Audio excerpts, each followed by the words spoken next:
গাজীপুরের কালিয়াকৈরে জুলাই আগস্টের ছাত্র জনতার গণ অভ্যর্থনায় আহত ও শহীদদের স্মরণে একটি বিশেষ স্মরণ সভা অনুষ্ঠিত হয়েছে।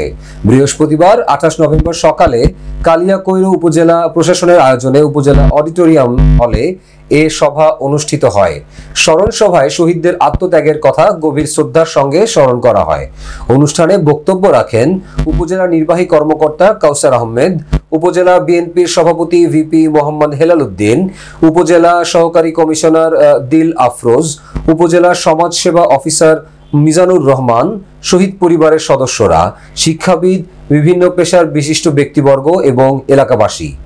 বক্তারা শহীদদের স্মৃতিচারণ করে বলেন, তাদের ত্যাগই আমাদের স্বাধীনতা এবং গণতান্ত্রিক অধিকারের পথ সুগম করেছে। একই সঙ্গে তাদের আদর্শ নতুন প্রজন্মের মধ্যে ছড়িয়ে দেওয়ার আহ্বান জানান। পরে শহীদদের স্মরণে দোয়া করা হয়। গাড়ি চালানোর অধিকার জন্য ভাই আমরা তো সবই পাবো, এই পাওয়ার জন্যই তো আমাদের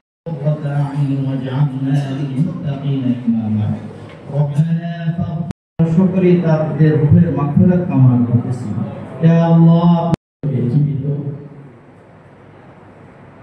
যাদের নিয়ে এই আয়োজন, আর আমাদের মাঝে সকল আহত যারা হয়েছে তাদের পরিবারের সদস্য